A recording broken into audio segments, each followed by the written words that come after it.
We're here today to talk about how one rare disease community put themselves on the map. Over the past few years, people with pyruvate kinase deficiency, a rare, debilitating, lifelong blood disorder, grew their community from private Facebook group to an active, vocal community that advocates for itself. They met directly with FDA in a patient-focused drug development seminar to help regulators understand the impact of the disease on patients' daily lives. The key takeaways from this meeting were summarized in the voice of the patient report created by the National Organization for Rare Disorders and the Foundation for Rare Blood Diseases.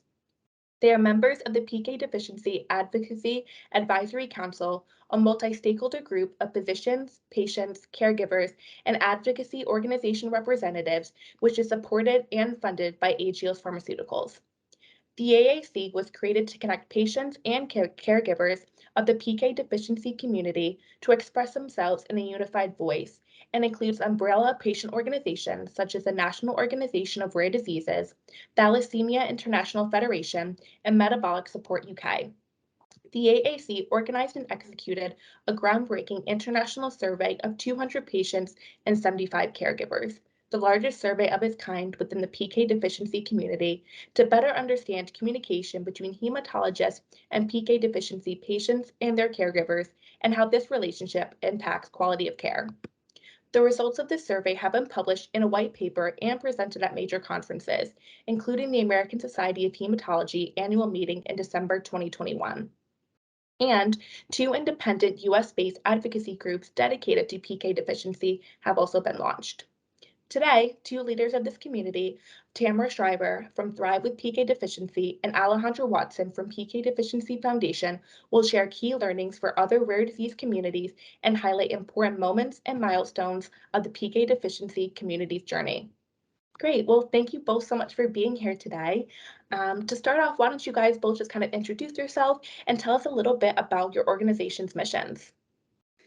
Thank you. Thank you for having me today. Well, I'm Tamara Scriver, and I represent Thrive with PK Deficiency organization, and I started it about a year ago with some other founding members, and we started Thrive with PKD with the mission that we wanted to connect people that had PKD deficiency or were caregivers, family members, or close personal friends to resources that already existed in the community, because there are actually a large amount of resources, and then also to support for each other into sort of a community where we could feel like we're not alone. So that was really a huge part of our effort, was to feel like we're not alone, and to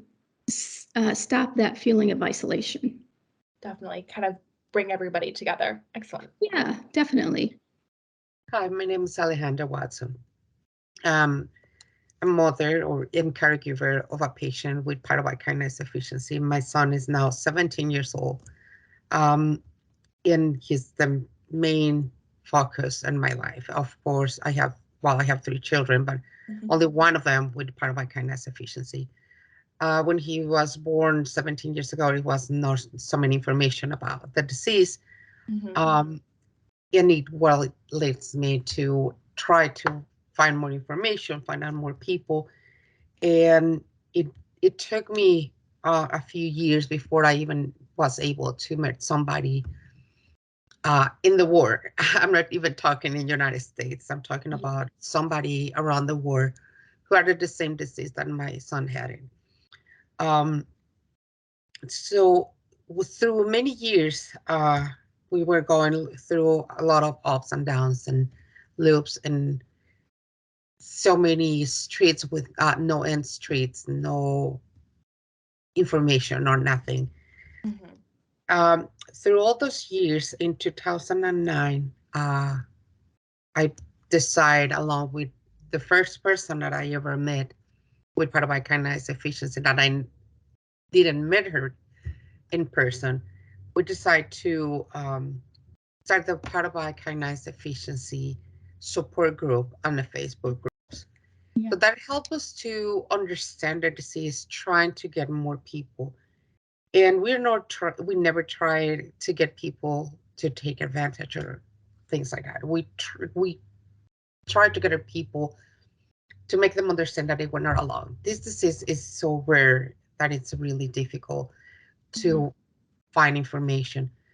So through all those years, we worked really hard to try to find more people, and we were able to meet people around the world, and we started to meet people in, like here in the United States, but it was almost impossible to meet them in person. If it's not because of Agios Pharmaceutical, we would never be able to meet each other. But then my interest was keep growing and growing, and with the person that I first met online, and I never met in person, she was in the Netherlands, and we advocated and we started like really trying to help other patients and in to do any kind of research to find more doctors about it can help the patients. And we were trying and dreaming always to have a foundation. But as we know, it's difficult to start a foundation when you have no idea what to do. So we really got a lot of people to help us to start this foundation. And that is how it was born, or we developed our mission, which is enhancing the quality of life for patients with PKD and their families by providing awareness, expanding education, and promoting advocacy. That's excellent. So all this information that it's so simple. It's like it's only a paragraph, with 2 lines, and that's it. But it's so powerful when you see that you are in that world when people, you tell them I have Kinase deficiency, and they're like, "Oh, cool, you look great," but I don't even know what it is. Unfortunately, people have the tendency that they don't believe that it's dangerous what they cannot see. So they usually expect to see people like almost kind of dying. Yeah. They can barely walk. Stereotypically sick. Exactly. Yeah. Excellent. Well, thank you so much for kind of giving us an introduction. And so thinking back over the past few years, the PK deficiency community has obviously come quite a long way. Can you guys tell us a little bit more about that community's evolution and what were some of the most important events that catalyzed and coalesced the community? Well, certainly one of the big things that made things really different for us was the advent of the internet. So 1990s, when the internet came along, people were able to start connecting through different chat groups and then different online formats until we had the Facebook groups. So that was one key way that we were able to connect. And then the second thing that really made things more possible for us was the FDA patient-centered meeting. And that's where several people with PKD and their families were able to connect and talk about their situation, their condition. And then after that, NORD wrote up a report about that meeting. And I think those three indicators in the PKD environment really signaled to me that it was, and actually to the co-founders, that it was time to create a nonprofit. The environment was perfect for a new nonprofit. Well, like I said, developed with Joint Peribum, which is another patient in the Netherlands, and a very young child, Mark is his name, the support group for the patients, for the community. We started with almost like 5 patients, and it slowly started to grow up over the years. Right now we have, I believe, like 800 patients around the world. Our focus is to help everyone, to give them support. And this support group is to enhance our abilities of communication with one another, and also with the medical community, because sometimes it's hard to relate how do you feel to them. Or parents, they don't know how to the kids are so little, and I can speak for myself. When my son was so little, he didn't have the words to tell me how he was feeling, what Mhm. was going on. So I rely on this wonderful person that I met and Yeah. got to internet. So when I met her, I understand the power of meeting somebody else with the same disease. That Mhm. in the voice of your child, because Yep. you don't know what it is, you don't know how it feels. You are walking like in darkness, and sometimes you see this little tiny light, and that's what she was for me and for my son. We started to develop more a relationship with Mhm. pharmaceuticals, especially Agios. Then it came another pharmaceutical. But the important thing, it was like to tell the world what is pyruvate kinase deficiency. Right. It is a rare disease. Yes, we need help. We need Mhm. support. So this relationship between the community, the parents or caregivers, and medical, I think that is been getting stronger and stronger. And the more knowledge that we get, is way better. Right, right. And that's actually a perfect transition because I know back in 2019, like you kind of just mentioned, PK deficiency patients were able to meet with the FDA in an externally led patient-focused drug development meeting. Do you mind explaining a little bit more in terms of what is this type of meeting? How did it come about? And what were the goals? And also, what was that experience like of coming together with the PK deficiency community in that way? Sure. In my opinion, that meeting that FDA had was, as far as I understand the process, FDA had the process of developing drugs had always included drug companies, research, data, but had never included the patient's perspective. As of 2000, it became important and became part of the regulatory process that the patient's perspective be included. So in 2019, it was time for people with PKD to talk about in patient panels. So there were a couple of patient panels where I think about 10 different patient and caregiver perspectives were given to people from FDA and to researchers what our lived experience was like. And then we were able to have a Q&A session raising different issues that maybe FDA and researchers hadn't thought about Yep. that should be included when doing further research Mhm. and in evaluating a drug. What were some of the things that they should think about in developing further research and developing guidelines for drugs? So that was a key important meeting. And then secondly, for myself, I had never met another person with PKD. So it was the first time that I was able to meet someone. And I will never, never, never forget the feeling of walking into that room, sitting down at a table and being able to say, that person who I can spot, I'm pretty sure based on their symptoms, I know that that person has Yeah. PTSD. And I felt an instant connection with that person. And it was magic. It was Yeah. magic. Of course. Really having someone to like truly understand, the situation, and obviously not everyone can relate to that. So being able to, finally find those people, I can imagine why you would never forget that. And what was interesting is this person, I knew nothing about them. I didn't know how old they were. I didn't know where they lived. I didn't know their belief system, but I knew that we would get along and that we had this instant connection just based on the fact that we both had the same disease. It was really special. Yes, that it's very special. This is something that it was my first experience, but it was the most amazing experience because we were not medical professionals, Mhm.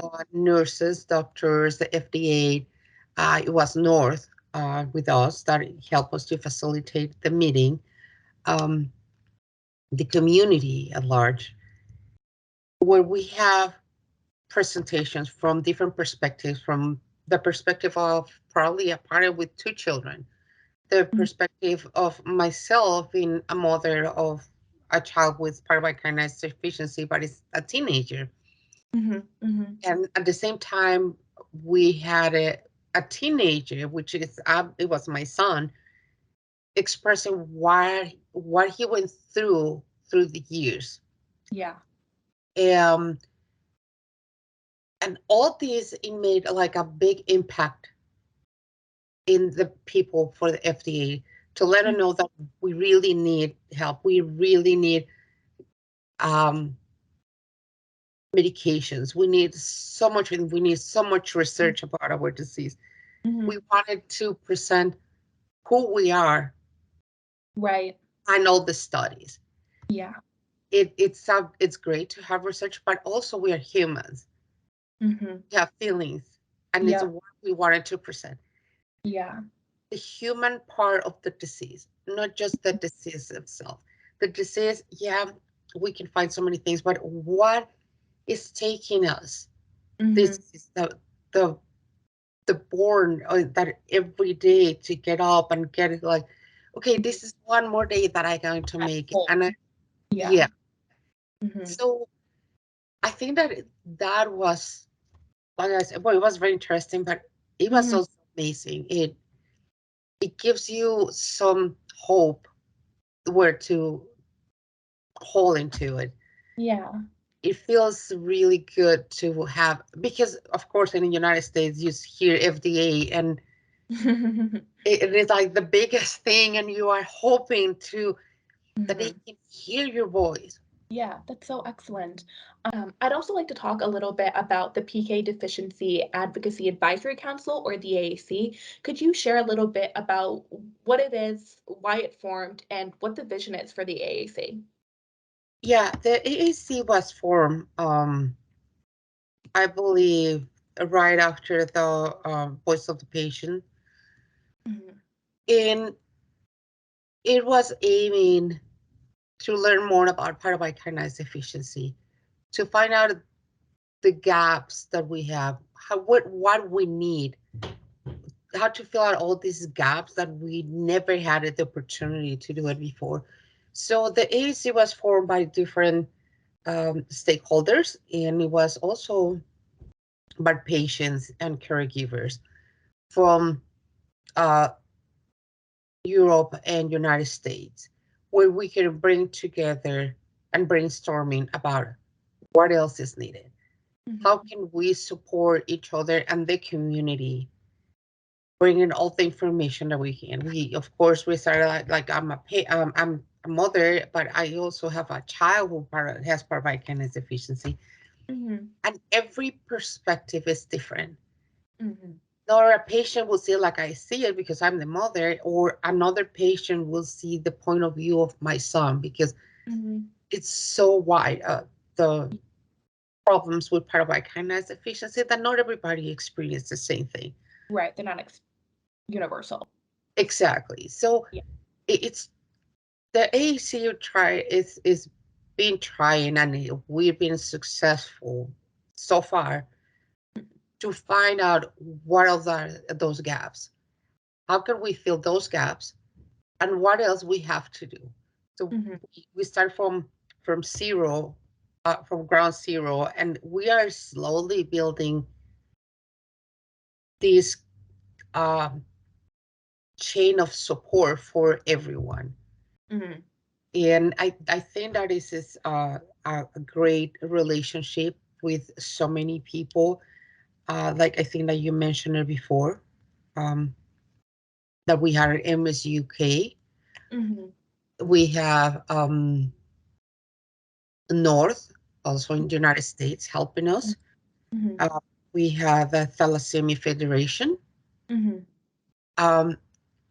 So all these three stakeholders and us as a community, we are learning from each other, and we get the support from these three foundations. Of course, through this process, we create the foundation, Pyruvate Kinase Deficiency, that is we are helping us to work better together, to strengthen that relationships, to make us Yeah. stronger for the community. And of course, with an AAC and keep working together, it's more beneficial for Mm. the patients Yeah. and their families. Yeah, excellent. And so kind of going off of that, can you tell me a little bit also about the survey that the AAC conducted on communication between PK deficiency patients and caregivers and their hematologist? And more specifically, what were those key findings and why is this topic so critical for improving quality of care? Well, another thing about the key findings that we were able to find was that the majority of the respondents actually really were satisfied with the results and the relationship that they did have with their hematologist. And the good thing is that their hematologist did consider PK deficiency to be a serious condition. Mm. So we know that hematologists consider our health concern serious. Mhm.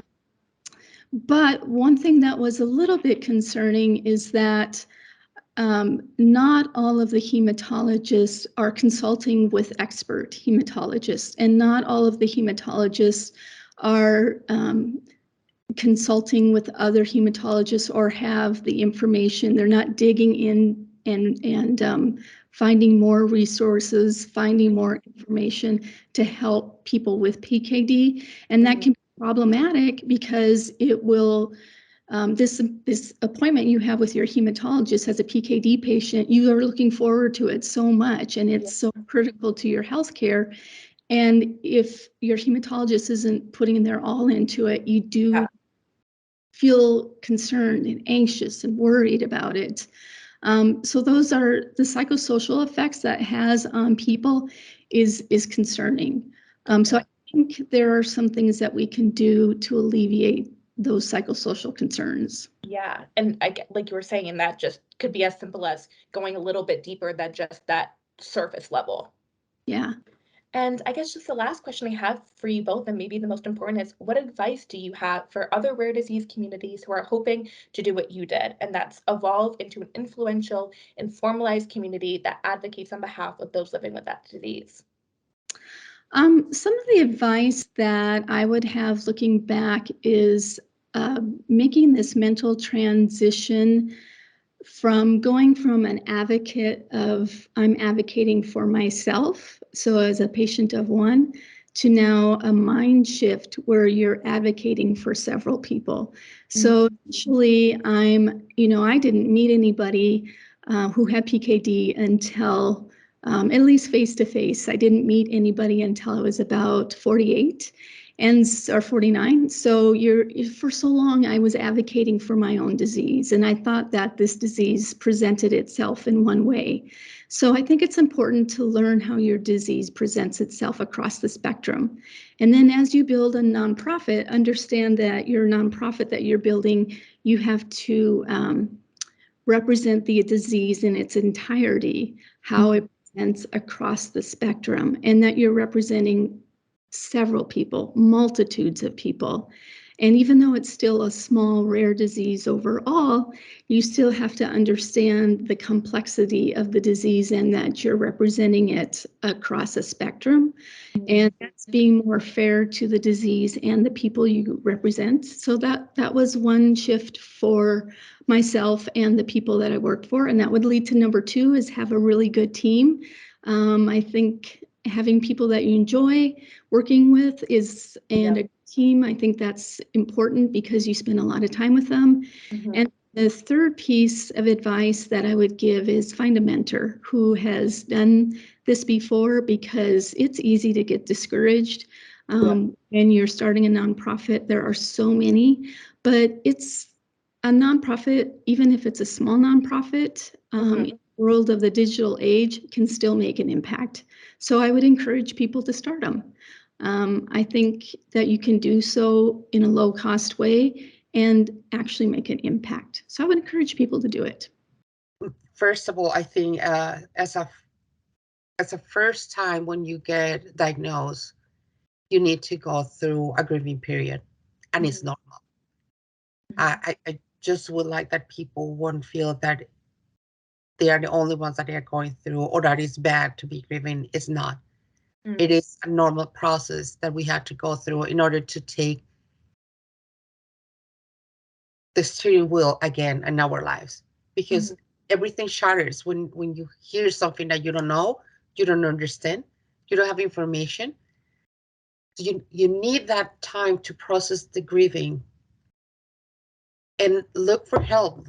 Find groups that they can help you, even if it's not Pyruvate kinase deficiency. Well, of course, now we have a lot of people that it can help you.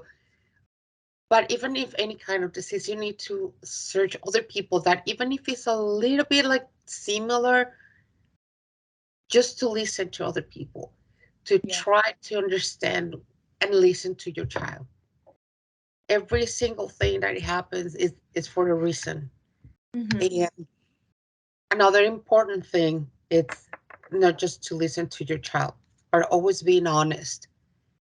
Honest with your child, telling the truth. It is hard. As a parent, we always try to hide sometimes the truth for the children because we think it's going to be hurtful.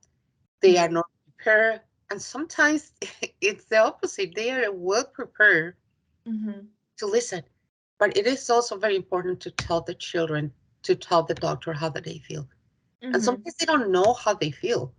We need to help them to say, the patients that I've been seeing, it seems that they are always trying and aiming to give more than what they can do, to feel accepted in a society. They feel that they are going to be rejected because they have a rare disease, because they are going to judge them for what they have. And it shouldn't be that way. We need to empower what we have and fight for our rights and get it out there and not being afraid. Excellent. Well, great advice on both ends, and thank you both so much for taking the time and joining us today. Not only spreading this awareness, but also sharing your own perspectives, opinion, and most importantly, your guys' story. So thank you again. We really appreciate it, and I'm sure so many people benefit from hearing you both. Thank you so much for having me. Thank you. Thank you.